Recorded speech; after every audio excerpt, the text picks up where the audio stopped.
मेरे प्रिय छात्रों एवं छात्राओं, मैं आशा करता हूँ कि तुम सभी अपने अपने घर में अपने परिवार के साथ स्वस्थ, सकुशल एवं खुशहाल स्थिति में होगे। आज मैं तुम लोगों को जैनेंद्र कुमार द्वारा लिखित कहानी अपना अपना भाग्य पढ़ाने जा रहा हूँ। जैसा कि तुम जानते हो, किसी भी कहानी का एक उद्देश्य होता है,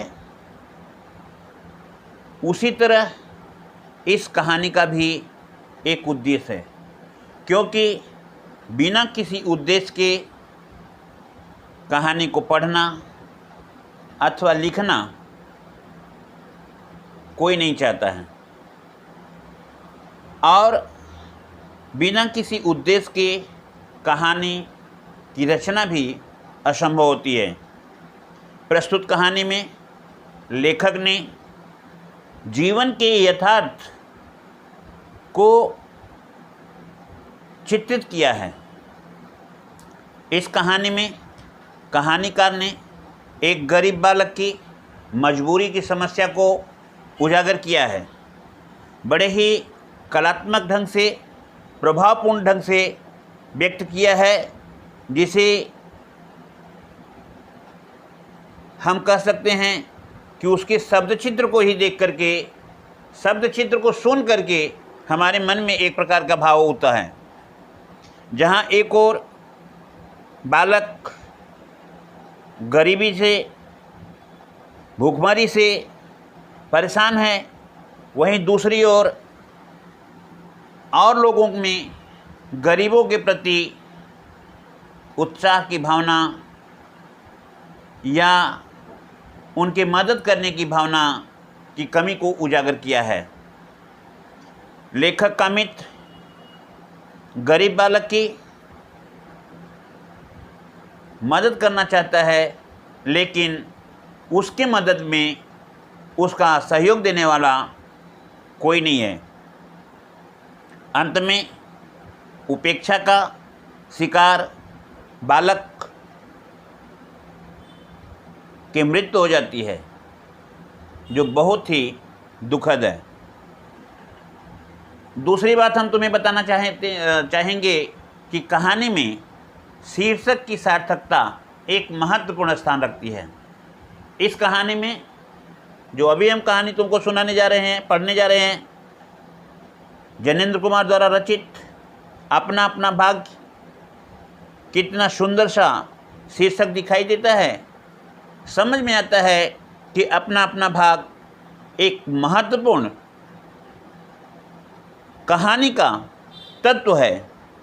किसी भी साहित्य की सफलता में कहानी के शीर्षक बहुत महत्वपूर्ण स्थान रखता है, क्योंकि प्रारंभ में पाठक कहानी के शीर्षक को पढ़कर, देखकर, सोचकर अपने मन में भविष्य में होने वाली घटनाओं को अच्छी तरह से समझ सकता है, उसे निरूपित कर सकता है और अपने शब्दों में चित्रित कर सकता है, और उसके प्रति उसके मन की क्या इच्छा है व्यक्त कर सकता है।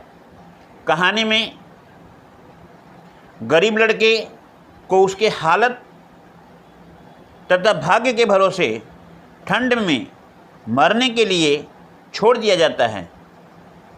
अंत में लेखक उस लड़के के भाग्य में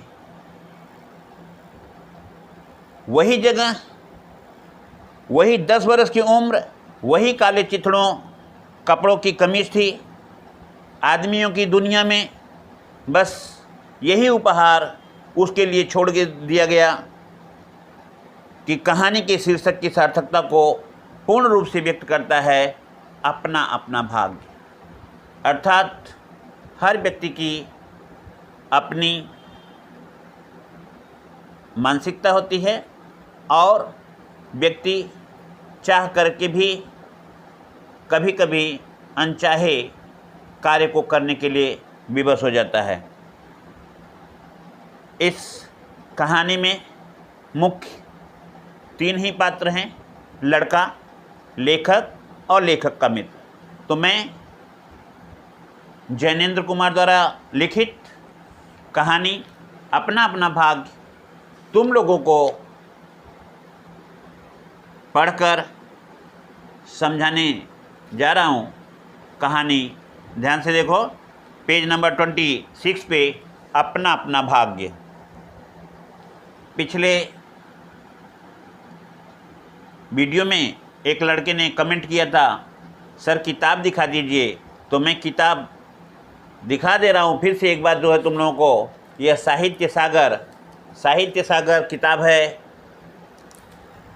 और एवरग्रीन पब्लिकेशंस लिमिटेड का बुक है। ये जो है ICSE बोर्ड का, इसे लोगे। इसमें गद्य और पद्य दोनों हैं। अब मैं अपना अपना भाग्य कहानी सुनाने जा रहा हूँ, तुम लोग ध्यान से सुनो। बहुत कुछ निरुद्देश्य घूम चुकने पर हम सड़क के किनारे बेंच पर बैठ गए। नैनीताल की संध्या धीरे धीरे उतर रही थी। रुई के रेशे से भाप से बादल हमारे सिरों को छू छू करके बेरोक घूम रहे थे। हल्के प्रकाश और अंधियारे से रंग कर कभी वे नीले दिखते, कभी सफ़ेद और फिर जरा अरूण पड़ जाते, जैसे हमारे साथ खेलना चाह रहे हों। कहानी में लेखक ये बताने का प्रयास किया है कि लेखक नैनीताल की संध्या में सड़क के किनारे बेंच पे बैठा हुआ है अपने दोस्त के साथ में, और भाप जैसे बादल उसके सिरों को छू कर जा रहे हैं। यहाँ पे ध्यान देना, नैनीताल ये पहाड़ी क्षेत्र है और यहाँ पे बादल बिल्कुल पास से घूमते रहते हैं, दिखाई देते हैं, मानो वह हमसे खेलना चाहते हैं। वही लेखक कह रहा है। 5-10 मिनट 15 मिनट हो गए, मित्र के उठने का कोई इरादा न मालूम हुआ, तो मैंने झुंझला कर कहा, चलिए भी। अरे जरा बैठो। हाथ पकड़कर जरा बैठने के लिए जब जोर से बैठा लिया गया तो जरा न रहा। शनक से छुटकारा पाना आसान न था और जरा बैठना भी जरा न था। कहने का तात्पर्य, मित्र ने उसे बैठने के लिए जरा शब्द का जो प्रयोग किया वह जरा न था। काफ़ी देर तक उसे बैठाया।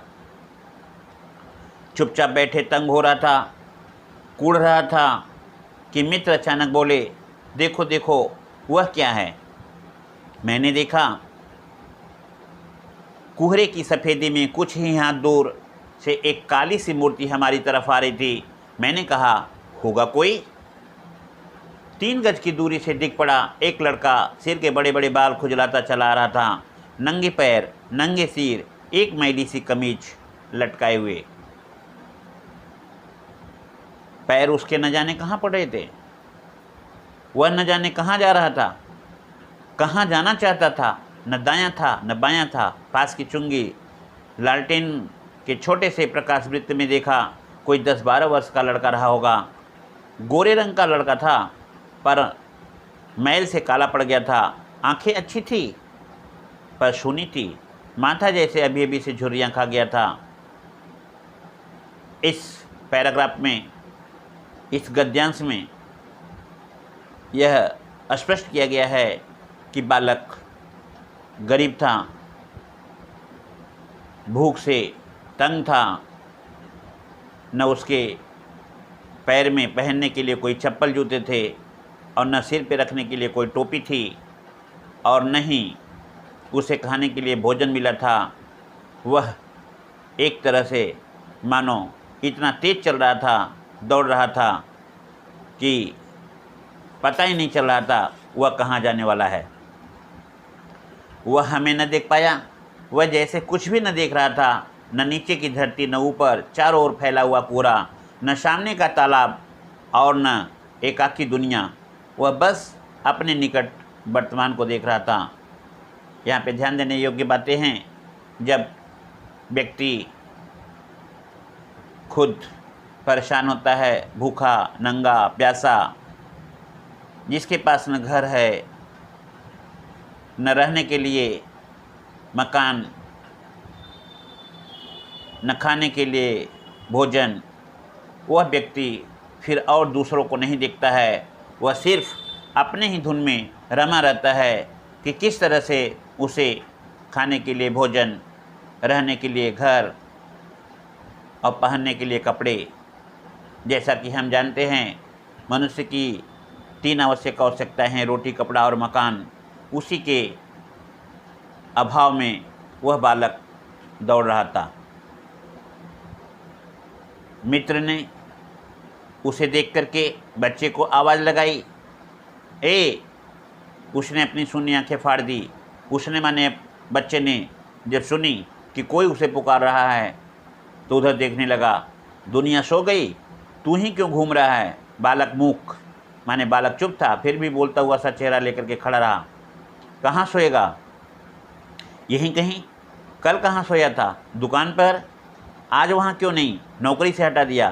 क्या नौकरी थी? सब काम, 1 रुपया और खाने के लिए जूठा भोजन। फिर नौकरी करेगा? हाँ। बाहर चलेगा? हाँ। आज क्या खाना खाया? कुछ नहीं। अब खाना मिलेगा? नहीं मिलेगा। यूँ ही सो जाएगा? हाँ। कहाँ? यह सभी बातें लेखक का मित्र उस बच्चे से पूछ रहा है जिसका सिर पैर का कोई पता नहीं था और दौड़ता हुआ आगे बढ़ रहा था। कहाँ सोएगा? यहीं कहीं, इन्हीं कपड़ों में। बालक फिर आंखों से बोलकर मुख खड़ा रहा। आंखें मानो बोलती थी, ये भी कैसा मूर्ख प्रश्न है। माँ बाप हैं? हाँ। कहाँ? 15 कोस दूर गांव में। तू भाग आया? हाँ। क्यों आया? मेरे कई भाई बहन हैं, बच्चे ने बताया। जब लेखक ने उससे पूछा, तू यहाँ क्यों भाग कर के आया जब तुम्हारे माता पिता हैं? तो उसने कहा, मेरे कई भाई बहन हैं, वहाँ काम नहीं है, रोटी नहीं है, बाप भूखा रहता है, माँ भूखी रहती है, रोती है, सो मैं भाग आया। मैंने सोचा चलूँगा शहर में, कुछ काम करूँगा, खुद खाऊँगा और कुछ अपने माता पिता और अपने भाई बहन के लिए भी कमा करके दूंगा। सो भाग आया। एक साथी और था उसी गांव का, मुझसे बड़ा। दोनों साथ यहाँ आए थे, लेकिन अब वहाँ नहीं है। लेखक का मित्र ने पूछा, कहाँ गया? उसने कहा, मर गया। बस जरा सी उम्र में इसकी मौत से पहचान हो गई। मुझे अचरज हुआ। पूछा, मर गया? हाँ, साहब ने मारा, मर गया। अच्छा, हमारे साथ चल। वह साथ साथ चल दिया। लौटकर हम वकील दोस्त के होटल पहुँचे। वकील साहब होटल के कमरे में उतर कर आए।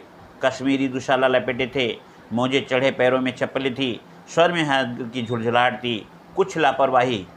ओहो, फिर आ गए आप लोग? कहिए। आपको नौकर की ज़रूरत थी ना? देखिए, ये लड़का है। अब वकील साहब उससे पूछते हैं, कहाँ से लाए? इसे आप जानते हैं? जानता हूँ, यह बेईमान नहीं हो सकता। अजी, ये पहाड़ी बड़े शैतान होते हैं, बच्चे बच्चे में ओगड़ छिपे रहते हैं। आप भी क्या अजीब हैं, उठा लाए कहीं से।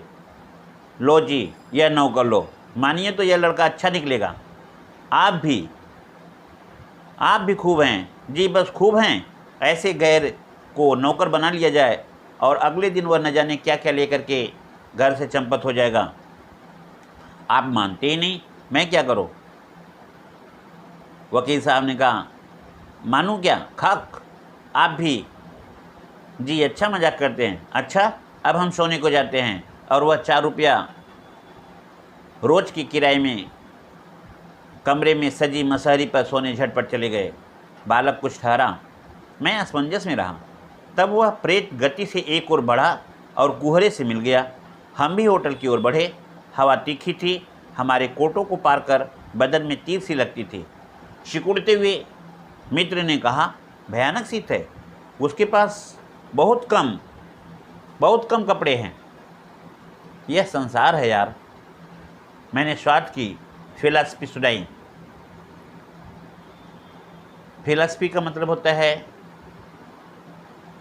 दर्शन शास्त्र, जिसे दार्शनिक अपनी भाषा में बोलते हैं। चलो, पहले हम बिस्तर में गरम लेते हैं और फिर किसी की चिंता बाद में करेंगे। उदास होकर के मित्र ने कहा, स्वार्थ, जो कहो, लाचारी कहो, निठुराई कहो या बेहयाई करो, चलो सोते हैं। दूसरे दिन नैनीताल स्वर्ग के किसी काले गुलाम पशु के दुलार का वह बेटा, वह बालक निश्चित समय पर हमारे होटल डी पब में नहीं आया। हम अपनी नैनीताल शहर खुशी खुशी ख़त्म करके चलने के हुए उस लड़की की आश लगाए बैठे रहने की ज़रूरत हमने नहीं समझी। लेखक का ना यह चाहता है कि उन्होंने अपने कमरे में रात बिताई, सोचे शायद बालक आए, लेकिन बालक जब नहीं आया तो समझ गए उसके आने की इच्छा नहीं थी, सो नहीं आया। कोई जिम्मेदार तो लड़का था नहीं कि मेरे कहने से वह मेरे होटल के पास में आएगा। मोटर में सवार होते ही यह समाचार मिला, पिछली रात एक पहाड़ी बालक सड़क के किनारे पेड़ के नीचे ठिठुर ठिठुर कर मर गया। मरने के लिए उसे वही जगह, वही 10 वर्ष की उम्र और वही काले चिथड़ों की कमीज थी। आदमी की दुनिया ने बस यही उपहार उसके लिए छोड़ा था। पर बतलाने वालों ने बताया कि गरीब के मुंह पर, छाती, मुट्ठियों और पैरों पर बर्फ़ की हल्की सी चादर चिपक गई थी, मानो दुनिया की बेहयाई को ढकने के लिए प्रकृति ने उसे बर्फ़ की सफ़ेद कफन रूपी चादर का प्रबंध उस बच्चे के लिए कर दिया। तो यह कहानी यहीं पे समाप्त होती है। अपना अपना भाग्य, जिसमें बच्चे की भाग्य की बात देखी गई कि उस बच्चे की वही उम्र, वही कपड़े, वही थोड़ी सी जगह उसके लिए निश्चित था, जहां आकर के नैनीताल में वह अपने शरीर का त्याग किया, मृत्यु को प्राप्त किया। चाह करके भी लेखक उसकी मदद न कर सका। अगर चाहता तो बच्चे को अपने पास में रख सकता था। हो सकती थी कि उसके भाग्य में दूसरे दिन का जीवन सूर्योदय दिखने को मिलता, लेकिन ऐसा नहीं हुआ। ऐसा न होने के कारण ही लेखक और उसके मित्र ने यह समझ कर कहा, अपना अपना भाग्य। तो इस तरह से यह कहानी तुम सभी को मैंने समझाया। आशा करता हूँ कि कहानी तुम्हें पसंद हुई होगी और यहीं पे मैं अपना वक्तव्य पूरा करता हूँ।